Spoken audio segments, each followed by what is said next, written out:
Hey, what's going on, guys? It's LuceyGoosey or Kyle, and welcome to my team builder for my week 2 match of the UPL. Today we're going to be taking on the Manchester Beedrills. Actually, not today, but tomorrow. But today's going to be a team builder. So basically, this video is going to be me going over my opponent's team, the team I'm bringing, and how they match up against each other to get everyone excited for the match, as well as just to explain my thought process. If you're like asking questions about why do you bring that in the battle, this is why. So we are facing the Manchester Beedrills and Coach Dark. Dark has a crazy team. He really drafted well. He does have Pokemon on his team that aren't very good, but he was able to pick up like 5 tier 1s basically. Zapdos I would consider as a tier 1. Tapu Fini I would consider tier 1. Crocodile, Nihilego, and Kieran Black. Now, Crocodile was actually a tier 3 in our draft, and I was looking at him, but I picked Gliscor instead, and Zapdos was a tier 2, which he picked in the first round. So he got some good steals right there, and he also has Mega Aggron, just a crazy team all around. Zapdos is really good, provides some good offensive pressure. It's this fast electric type, which is something we actually are missing on our team, but provides some good electric type moves, and also gets a little bit of coverage with like Heat Wave and Hidden Power Ice. It can run and everything like that, so I'm expecting that we might see Zapdos. It gets reliable recovery with Roost and everything like that. It can defog, get rid of hazards, so Zapdos is a possibility. Also, he has Tapu Fini. Tapu Fini gets no reliable recovery, so it's not the greatest mon in the world, but it definitely is a good Pokemon. Most likely we'll see leftovers on it. It's sort of speedy. It hits like, I think 260 if it's, or 259 if it's modest, and like 277 or something like that if it's timid. So kind of speedy Pokemon. His team's all like kind of speedy. It doesn't have anything that's like super high, like nothing over I think like base 100. So Tapu Fini is a good Pokemon all around. It gets access to not too much coverage like Grass Knot, and but it gets Haze to stop setups and everything like that.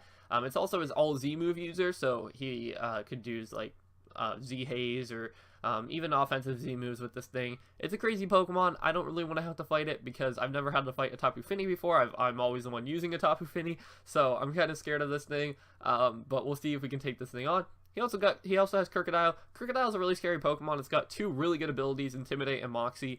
Intimidate is really important for him this week. I brought a lot more special attackers because of Intimidate, but my main win condition actually is a physical attacker this week. So Crocodile is really important. If he runs the Moxie one, I won't be too afraid of it. It might mean that he's Choice Scarf, but if he Choice Scarfs himself into like Earthquake or something, I have Pokemon to take that. And if he Choice Scarfs himself into you know, something like Knockoff, I have Pokemon to take that as well. So I think that we can really deal with Crocodile this week. I'm hoping to see a Moxie one instead of an Intimidate one, but if we see Intimidate, we can deal with that just fine. We just have to be able to take it down before the end of the match. Also, he's got Nihilego. Nihilego is a great Pokemon. Super offensive threat. It can set Stealth Rocks as well, so it's a reliable Stealth Rock setter. 4 times beat the ground, though, so it does hinder it a little bit, but it's a good Pokemon all around. Gets that Beast Boost ability, which will most likely be Special Attack. I think you might be able to get it to be Speed, but most likely Special Attack. He's got the Mega Aggron, the super scary Mega Aggron with the ability, I think it's called Filter, which makes it that you can't get hit by you can get hit by super effective moves, but that weakens the damage of them. So fire, fighting, ground, all of that is going to be weakened by Mega Aggron. So he is a really good Pokemon in Mega Aggron, and it's going to be tough for us to take that down. He's got the Ditto to prevent setup. I don't really expect the Ditto coming this week. I don't really have too many setup mons. Haxorus is like my only mon that really relies on setup. Obviously, I have Pokemon that can set up, but I don't think Ditto's going to come. So there's Ditto.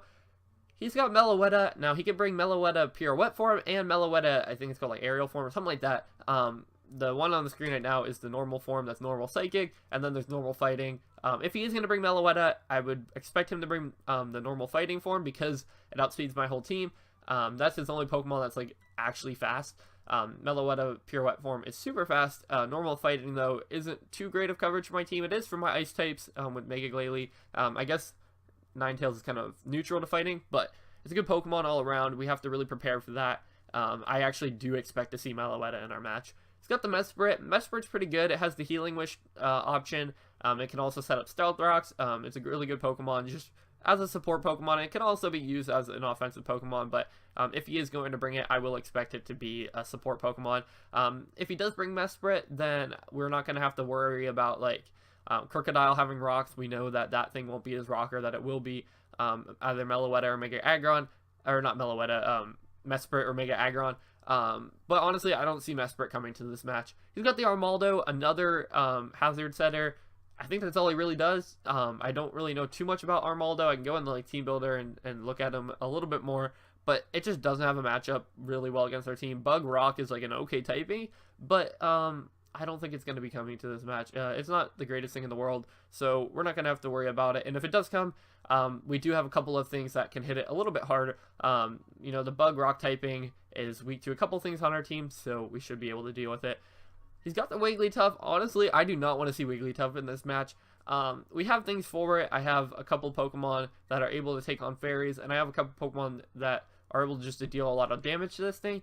But it's a Wish Passer, and if he's able to Wish Pass into... Oh, it's not a Wish Passer, but it's a Wish Pokemon. It doesn't get Baton Pass.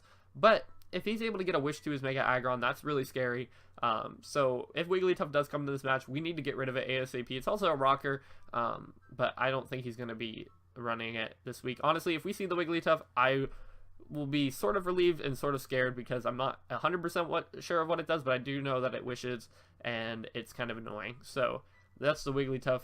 And then lastly, he's got the super scary Kyurem Black, really scary Pokemon. Access to a lot of cool moves. He's got the Dragonite Stab, which is probably the best dual stab in the game. He can run physical or special, so it's really hard to prep for this Pokemon. Earth Power has some coverage. It gets Fusion Bolt for coverage, so some really good coverage from him as well. Just a really scary Pokemon to deal with. You might see like a Substitute set as well, so we do have to watch out for Substitute. And yeah, Kyurem Black is just a crazy Pokemon that has the capability to sweep my team, so we're going to have to watch out for that. Alright, so that's it for his team. We're on to our team. The first Pokemon we are bringing is our Infernape. So we're bringing a Grassium Z Infernape. It is one of our Z-move users. So we're running Flamethrower, Vacuum Wave, Grass Knot, Nasty Plot with the Grassium Z. After a Nasty Plot, we have 100% kill the Tapu Fini with the Z-move.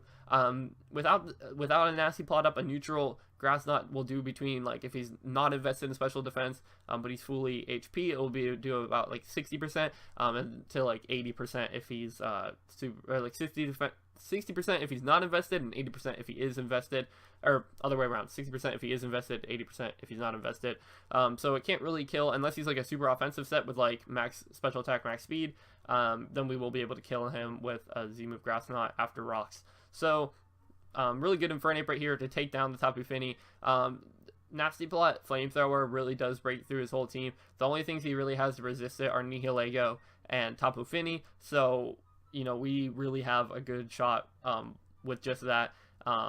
Just the Nasty Plot Flamethrower, just to break through his whole team. It does about 50% to the Mega Aggron, so that's really nice. And we're going to be able to take down that team pretty nicely with the Z Grass Knot, as well as just being able to put a lot of damage on there. I don't really know if I want Vacuum Wave. I was thinking about switching it out for Hidden Power Ground so that I could hit the Nihilego. It might be a final decision that I make last second, because this can't hit the Nihilego at all. And Vacuum Wave, I don't really see myself using it in this match unless I know it's a Scarf Kyurem. So I might switch it last second for the Hidden Power Ground to hit the Nihilego, but I haven't decided yet. So right now we're going to have Vacuum Wave there, and if I change my mind, I'm going to make it Hidden Power Ground. And that will also help me hit the Ditto if he copies me. Hidden Power Ground will actually be able to hit me back, and if he had Hidden Power, who knows what he would make it. He might not even be thinking about that. So I might make it Hidden Power Ground, but that's our first Pokemon we're bringing this week is our Tarzan. We're also going to be bringing Alicia Keys. Klefki's coming back for another match right here. Leftovers. This is a weird set. It's mainly designed to take on the Kyurem Black. Protect to scout out if it has Earth Power. If it does have Earth Power, I will use Magnet Rise so that I can't really touch him, because if he's running a specially offensive set, I'm expecting to see like Ice Beam, Earth Power, and then like a Dragon type move, and like maybe some setup moves, maybe substitute or something like that. But he can't really hit Klefki unless he has that Earth Power, so we can Magnet Rise up. Dazzling Beam is a 3-hit KO. If he does have Roost, then he can obviously Roost off that damage, but it is really nice to get that damage off on him. We can set up Spikes on it after we get the Magnet Rise up, and Spikes are really important for some damage calcs, as well as breaking sashes, like the Nihilego might have a sash, or the Mesprit, or something like that, so it's really important. And we'd have to get rocks up for the Mesprit, obviously. So we're going to move on to our next Pokemon, though, and that is going to be our Mega Glalie, Mr. Freeze. He's coming back again. Some good sets right here. I actually probably should go like that so you guys can see the EV spreads. 136 speed, Mega Glalie. This is just regular Glalie in the team builder, but Mega Glalie hits, I believe, 260 speed, which is, or I think it hits 270 speed. Let me check my game plan real quick. Yeah, it hits 270 speed, which is just enough to outspeed max speed Modest, or max speed Calm or something like that, Tapu Fini. Freeze Dry, we have no special attack investment, but we are Naive Nature, so that we're not lowering our special attack. Freeze Dry is going to do about 30% to the Tapu Fini, which is really nice damage, considering it doesn't get reliable recovery. Frustration just breaks through his whole team, honestly. If I can get this thing out there and just click Frustration, Zapdos gets one shot by most frustrations, like unless he's like a super bulky Zapdos. You know, Crocodile can't really take too many frustrations. Nihilego, honestly, even though it's, you know, a rock type and everything, it's not going to take a frustration very well, and we have the Earthquake as well for that. The Mega Aggron can take it pretty well, but we have Earthquake, which does about 35%.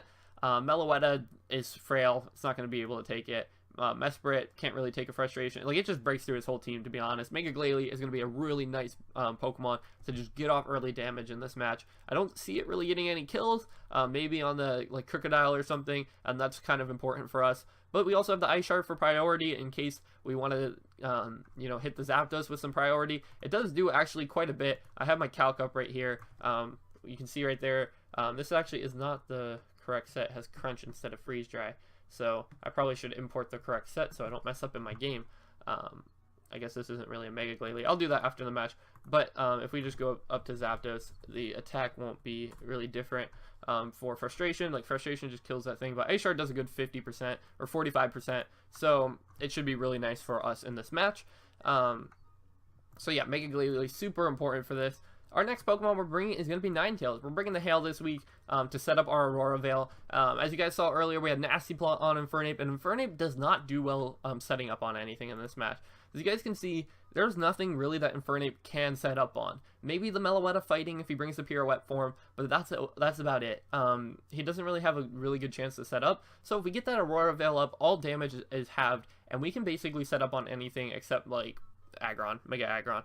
So if we can get that that up, I preferably would want to set up on the Zapdos because I'm not expecting it to have a flying type move, or the Meloetta, or even Nihilego. And that's why I might have Hidden Power Ground, because Nihilego is probably the easiest Pokemon for it to set up on. So I probably will change it to Hidden Power Ground. We won't have the Vacuum Wave there, and I hope that will be fine. He has no switch-ins to an offensive Ninetales, and we are faster than everything on his team except for Meloetta. Pirouette form, if he has a Scarfer, obviously. Like if he had Scarfed Crook with Iron Tail, I can see that coming. But he doesn't have too much to hit this Ninetales back. If I can get like Moonblast off, he doesn't really have a Moonblast switch in besides his Mega Aggron. We have Hidden Power Ground on this to hit the Mega Aggron for about 20 to 25%. So if we get Spikes up and Rocks, it's going to be taking, you know, a good 30% from Hazards every time if we get all of our stuff up, because I believe Spikes do about 25%, and then Rocks will do 6%. So really nice with this thing. Freeze Dry to hit the Tapu Fini does a good 40% to 50% depending on its investment.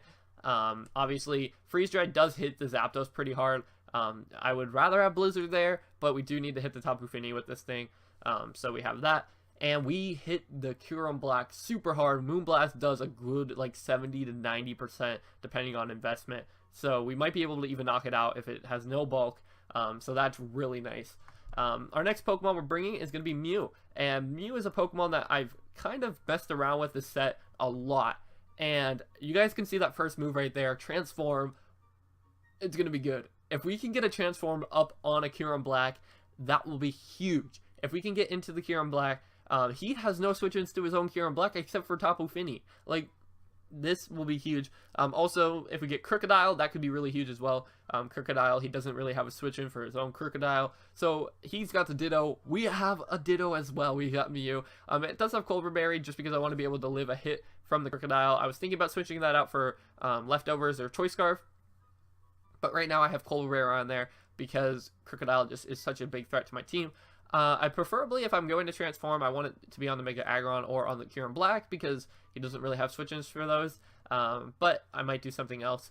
But Kyurem Black is probably the main one I want to do. We also have Stealth Rocks. If we can set up Rocks, Kyurem Black is going to be whittled down really good and force him to roost a lot more.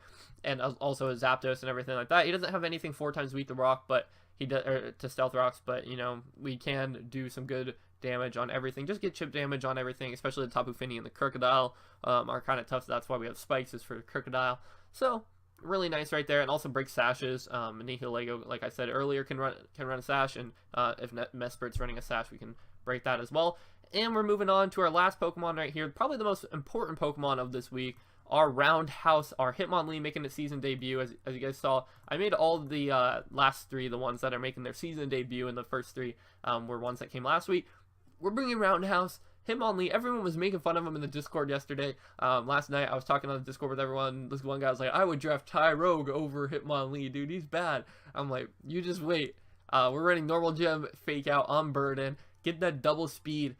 We actually have enough speed to outspeed everything on his team after running a Burden boost, including Scarf Nihilego. The only thing we don't outspeed is Scarf Meloetta Pure Wet Form. And if he's going to bring Meloetta Pure Wet Form and he Scarfs it, then that's just ridiculous. And it won't really be able to deal too much damage back to me, so I'm okay with that.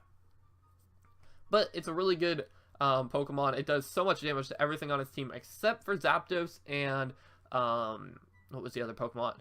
Mega Aggron can take hits a little bit from it, but that's about it. Nothing else can really take hits from it. Zapdos and Mega Aggron. Tapu Fini can take at least one poison jab, but if we get it below like 60%, it's not taking one. So it's really nice right there. The only thing that kind of stops this sweep at the end of the game is if he has Crocodile with Intimidate. If he is able to get an Intimidate off, he will stop the sweep. So I don't want to bring this out until that Crocodile is gone. If the Crocodile is gone, I think this thing can sweep. I think it can pick up every single kill at the end of the game. He doesn't have a switch in for it. Wigglytuff takes like 100% from a close combat, so I'm fine with that. It's like a fully HP special defense set, but if he's running physical defense, I know Poison Jab does a lot as well, but I'd probably rather click close combat because it does just a tiny bit more. And the knockoff is there to hit Mesprit, Meloetta. Also just maybe get rid of items early game if I want to do that. I'd rather keep this thing until the end, but it's also important to get rid of some items. So that's really nice. It's a good Pokemon that's going to sweep late game, I think. Base 87 speed with that 168, like I said, outspeed Scarf Nihilego. Nihilego actually can take a close combat, but after rocks and spikes it can't. So there's that. If I get everything down to like 70%, this thing will sweep at the end of the game. So it's huge. It's really nice. And this is the team we're bringing for this week. So hopefully you guys are all excited for our week 1 matchup. I'm expecting him to bring, like, if I had to pick 6 Pokemon he's going to bring, I'm expecting the Tapu Fini, the Crocodile, the Nihilego, the Mega Aggron, and then the Meloetta Pure Wet Form and Kyurem Black. Zapdos is something that could come, but honestly, I don't think it has too good of a matchup against me. I prepped for it, like I said, but if it does come, then I have a lot of things for it. If it doesn't come, then I kind of expected that. The Meloetta Pure Wet Form could be something that's kind of dangerous towards our team, considering we only have one resist to fighting type, which is our Mew. But we do have Mew to switch in on it, even though it's a specially defensive Mew. Meloetta Pure Wet Form is honestly really scary to this match, and if it does come, then I'm going to be kind of scared. The Kyurem Black is going to rip through our team. We just have to hope that Klefki can really take hits from it. Like I said, our Klefki is mixed defense, max HP, so no matter what set he brings, it should be able to do well. If he has Earth Power, we have the Magnet Rise for it. It's going to be a good Pokemon, honestly. But I think we have the team that is perfect for this match. Hopefully we can win this game, and the video will be out tomorrow for our match. So hopefully you guys did all enjoy this team builder. I'm really excited for this match, and I hope we can win it. But other than that, guys, this is going to be it. So I'm out for now. Peace.